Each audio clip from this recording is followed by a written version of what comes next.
Good morning, শুভ সকাল। Our family লাইফস্টাইলে তোমাদের ওয়েলকাম। গাইজ, তোমরা সবাই কেমন আছো? আশা করি ভালো আছো, আমিও ভালো আছি। দেখো, সকাল সকাল আজকে উপরে উঠে বসে রয়েছি, কিছু কাজকর্ম এখনো হয়নি। তো দেখা যাক, মিস্ত্রির কাজ করছে। তোমরা কি কেউ রাজমিস্ত্রি নিতে চাও? তাহলে বলো। এই যে কর্নিক হাতে নিয়ে, দেখো কর্নিক হাতে নিয়ে রাজমিস্ত্রি কাজ করছে। কি করবে বলো? ওকে বললাম পড়তে বসতে, গিটার করতে, নাচ প্র্যাকটিস করতে, কিচ্ছু করছে না। ওই জন্য বলি যে শনিবারটাও স্যারকে বলবো পড়িয়ে দিতে ওকে, নাহলে ও খুব পায়তারামো করছে, পড়াশোনার নাম নেই, কিচ্ছু নেই। এবারে আর 1 থেকে 10-এর মধ্যে থাকা হবে বলে মনে হচ্ছে না, কেন এখন পড়াশোনা করে না স্বাগতম। আর এদিকে মা দেখো রান্না বসিয়ে দিয়েছে, অলরেডি ঝোল হয়ে গেছে। আর সব নিরামিষই, তোমরা জানো সপ্তাহে 3 দিন আমরা নিরামিষই খাই। ছুরি আমরা না, মানে তোমাদের দাদাভাই আমি, বৃহস্পতিবার থেকে স্টার্ট হয় একদম শনিবার পর্যন্ত। আর ছেলেরা খায় একদিন, শনিবার আজকেই। তো গাইস চলো দেখি, ব্যাস নিচে যাই, তোমাদের দাদাভাইকে এবার ঝোলটা প্যাকিং করে দিই। কেন মা বললো টিফিনে দিয়ে দাও ঝোলটা, মা উপরে যেহেতু রান্না করছে। চলো তাহলে গাইস, তারপরে মা উপরে রান্না করছে। জানো তো উপরে রান্না করলে বারবার নিচে কতবার নামবে বলো, এখন বয়স হয়েছে। তাই আমি একবার করে আসি, আর একটা করে তরকারি হয় নিয়ে চলে যাই।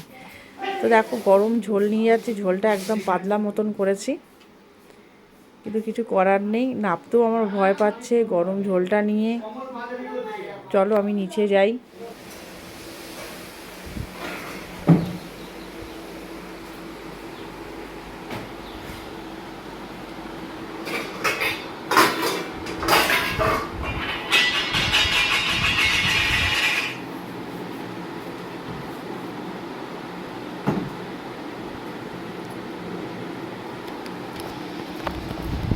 গাইস দেখতে পাচ্ছ আমি ঝোলটা নিয়ে চলে এসেছি, পাতলা ঝোল।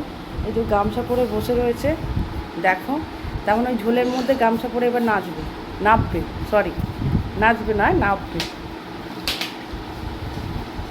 ঝিমিয়ে আছো কেন?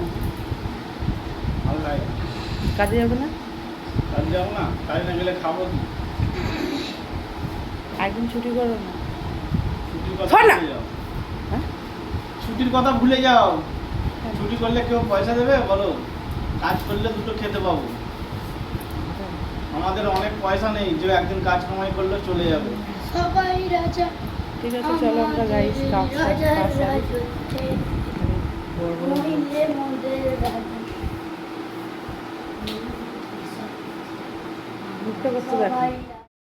তারপরে গাইস আমরা টিফিন খেতে বসে পড়লাম।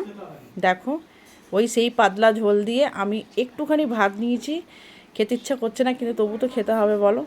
ঝোলটাই বেশি, আর 2 গাল ভাত নিয়ে ওইটাকে খাচ্ছি, আর গুড্ডু ওপরে ওইদিকে খাচ্ছে।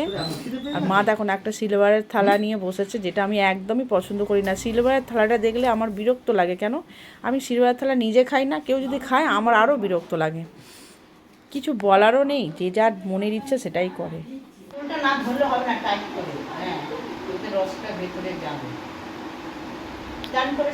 খামারটা কি মাখাচ্ছ?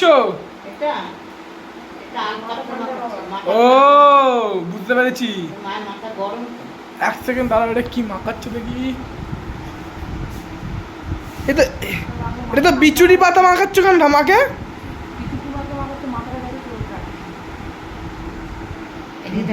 বিচুটি পাকা মতো মাখাচ্ছ কেন? এটা তো খায়।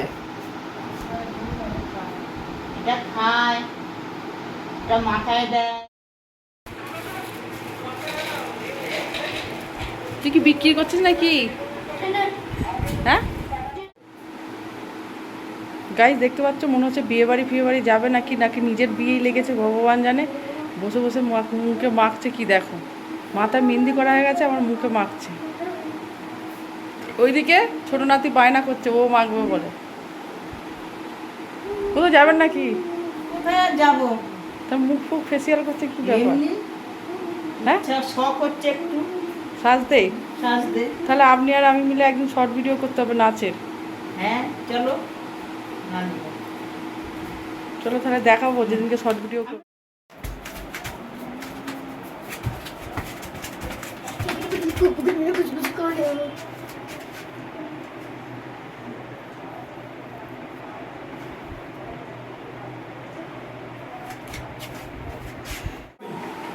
ভালো তো বোঝাই যাচ্ছে না মুখে, আর একটু হতো।